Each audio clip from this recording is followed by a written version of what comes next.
ಈ ನಿಶ್ಚಿತಾರ್ಥ ನಡಿಬಾರ್ದು, ಹೇಗಾದ್ರೂ ನಿಲ್ಲಿಸ್ಬೇಕು ಅಂತ ಇದೀಗ ರಿಯಾನ ಕರ್ಕೊಂಡು ಏನು ಕರ್ಣ ಹೊರಟಿರುವಂತದ್ದು ಮನೆ ಹತ್ರ ಮನೆಗೆ. ಯಾಕೆಂದ್ರೆ ಅಲ್ಲಿ ಸಂಜಯ್ ಮತ್ತೆ ಇನ್ನೊಂದು ಹುಡುಗಿಯನ್ನ ನಿಶ್ಚಯ ಮಾಡಿದ್ದಾರೆ, ಅವರ ಜೊತೆ ನಿಶ್ಚಿತಾರ್ಥವನ್ನು ಮಾಡೋಕೆ ರಮೇಶ್ ಸಹ ಮುಂದಾಗಿರುವಂತದ್ದು.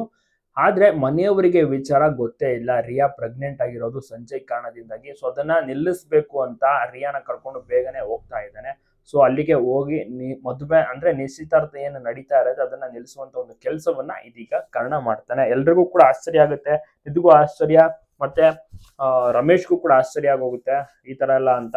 ಸೊ ಏನ್ ವಿಚಾರ ಅಂದ್ರೆ ಈ ಮದುವೆ ನಡೆದ್ರೆ ರಿಯಾ ಲೈಫ್ ಹಾಳಾಗುತ್ತೆ, ರಿಯಾ ಲೈಫ್ ಹಾಳಾಗಬಾರ್ದು ಅನ್ನುವಂತ ಒಂದು ಕಾರಣಕ್ಕೆ. ಯಾಕಂದ್ರೆ ಆಕೆ ಎಲ್ಲ ಸತ್ಯವನ್ನ ಬಂದು ಕರ್ಣನ ಹತ್ರ ಹೇಳಿ ಒಪ್ಸಾಗಿದೆ. ಸೊ ಈಗ ಕರ್ಣ ಸಪೋರ್ಟ್ ಆಗಿ ನಿಂತ್ಕೊಂಡಿದ್ದಾನೆ, ನಿನ್ನ ಕಷ್ಟಕ್ಕೆ ನಾನು ನಿಂತ್ಕೊತೀನಿ, ಯಾವುದೇ ಕಾರಣಕ್ಕೂ ಸಂಜಯ್ ಬೇರೆ ಹುಡುಗಿಯನ್ನ ಮದುವೆ ಆಗೋದಿಲ್ಲ, ನಿನ್ನ ಜೊತೆನೆ ಮದುವೆ ಮಾಡಿಸೋದು ಎನ್ನುವಂತ ಒಂದು ವಿಚಾರವನ್ನ ಏನು ಕರ್ಣ ತಿಳಿಸಿ ಮನೆಗೆ ಇದೀಗ ರಿಯಾನು ಕೂಡ ಕರ್ಕೊಬಂದು ಹೇಳಾಗಿದೆ.